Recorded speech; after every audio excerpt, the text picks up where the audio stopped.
सुप्रभातम। सर्वेभ्यो नमो नमः। सर्वेषां स्वागतम। मम नाम पंकज मिश्रा अस्ति। सहायक अध्यापकः संस्कृत विभागः महात्मा गांधी शिक्षण संस्थानं दरभंगा। अद्य अहं भवतां समक्षे कक्षा षष्ठम् विषयः संस्कृत व्याकरणं प्रकरणं कारकम् इति विषयं अधिकृत्य पाठयितुम् उपस्थितोऽस्मि। अद्य कारक द्वितीय विभक्ति अध्ययनस्य षष्ठ दिवसः अस्ति। छात्रों, आज मैं कारक द्वितीय विभक्ति के अंतर्गत कुछ विशेष महत्वपूर्ण रूल्स हैं जिसको मैं पढ़ाने जा रहा हूं। तो एक सूत्र पाणिनि ने व्याकरण शास्त्र में लिखे हैं, अभिनिविशश्च। अभिनिविशश्च यदि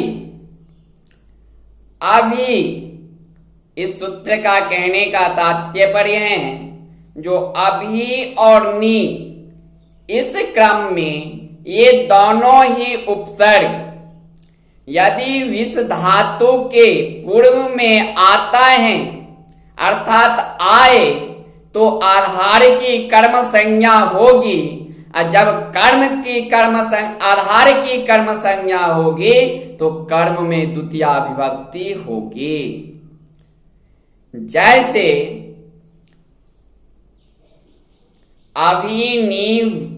अभिनिविशश्च सूत्र का अर्थ है जो अभी और नी ये दोनों उपसर्ग हैं और विष जो है वो धातु हैं। यदि विष धातु के पहले अभी या नी उपसर्ग आता है तो आधार की कर्म संज्ञा होगी, और जब आधार की कर्म संज्ञा होगी तो कर्म में द्वितीय विभक्ति लगेगा। जैसे उदाहरण में लेता हूं, जो सज्जन सन्मार्ग में प्रवेश करते हैं, सज्जन सन्मार्ग में प्रवेश करते हैं तो संतः सन्मार्गम अभिनिविशते। संतः सन्मार्गम अभिनिविशते।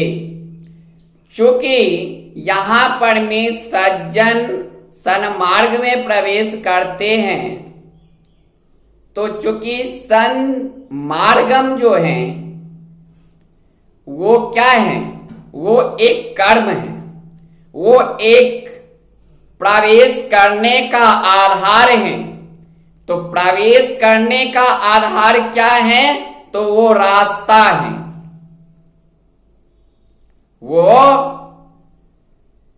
रास्ता है, सड़क है जो प्रवेश करने के लिए एक आधार बना हुआ है। तो संता सन्मार्गम अभिनिविशते, सज्जन सन्मार्ग में प्रवेश करता है। यहां अभिनिविशते में ये जो अभिनिविशते हैं, अभिनिविशते में अभी एवं नी उपसर्ग के साथ विस धातु का प्रयोग हुआ है। यहां अभिनिविशते में अभी एवं नी उपसर्ग के साथ विस धातु का प्रयोग हुआ है, अतः सन्मार्गम इस आधार की कर्म संज्ञा होकर सन्मार्गम में द्वितीय विभक्ति हो गई है। अब और कहां द्वितीय विभक्ति आधार का होता है, अब उसकी बात करते हैं। तो पाणिनि ने व्याकरण शास्त्र में लिखे हुए हैं जो उपान्वध्यांगवशः, उपान्वध्यांगवशः। अब इस सूत्र का कहने का मतलब है जब उपसर्ग अनु उपसर्ग अधि उपसर्ग और आंग उपसर्ग, इनमें से कोई भी उपसर्ग यदि वस धातु के पूर्व में आए तो आधार की कर्म संज्ञा होगी, और जब आधार की कर्म संज्ञा होगी तो कर्म में द्वितीया विभक्ति लगेगा।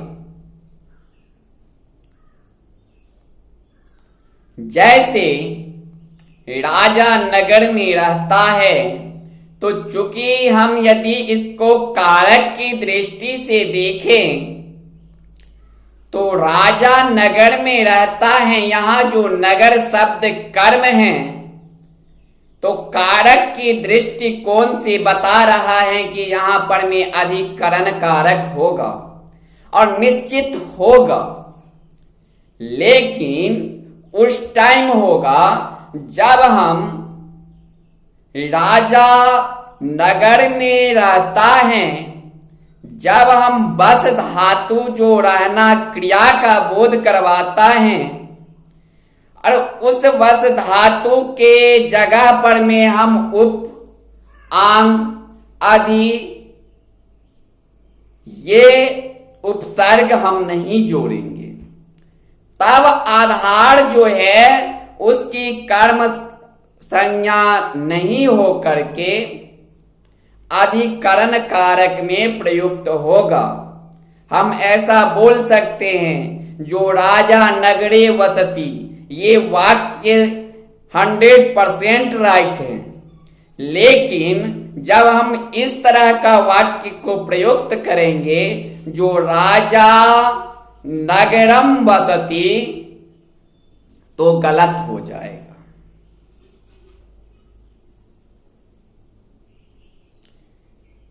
राजा चाहे राजा नगरे उपवसती, तो वाक्य गलत हो जाएगा।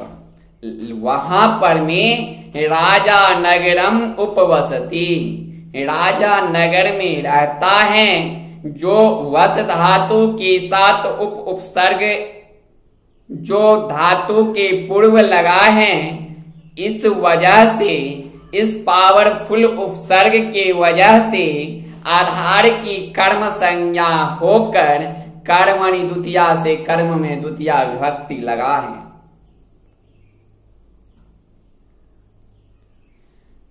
अब हम इसी तरह से राजा नगरम अनुवसति, राजा नगरम अधिवसति, राजा नगरम आवसति,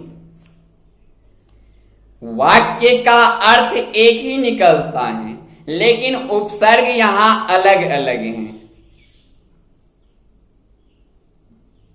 यहां बस धातु के पूर्व उप, अनु, अधि, आंग उपसर्ग का प्रयोग हुआ है, अतः आधार नगर की कर्म संज्ञा हो गई और उसमें द्वितीया विभक्ति का प्रयोग हुआ।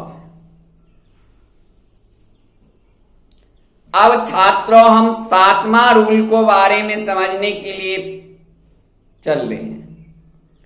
तो 7वां में है क्या, पाणिनि ने बताए हैं अंतरा अंतरेण युक्ते, अंतरा अंतरेण युक्ते, अर्थात कहने का तात्पर्य है, जो अंतरा मतलब होता है मध्य में, और अंतरेण मतलब होता है बिना। अंतरा मतलब होता है मध्य में और अंतरेण मतलब होता है बिना। ये अंतरा अंतरेण जो शब्द हैं वो अव्यय हैं, तो इन अव्ययों के योग में भी द्वितीया विभक्ति होती है। ये अंतरा अंतरेण, इन अव्ययों के योग में भी द्वितीया विभक्ति होती है। जैसे दो गांव के बीच नदी बहती है, दो गांवों के बीच नदी बहती है, तो अंतरा ग्रामम नदी प्रवहति। अब जो ये अंतरा शब्द है, इस वजह से ग्राम शब्द में द्वितीया ग्राम शब्द में द्वितीया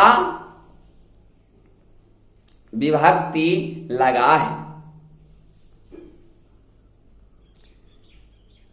अंतरा ग्रामम नदी बहती प्रवहती, चूंकि अंतरा की वजह से ग्राम शब्द में द्वितीया विभक्ति लगा है, अर्थात यदि अंतरा नहीं रहता तो ग्रामस्य होता।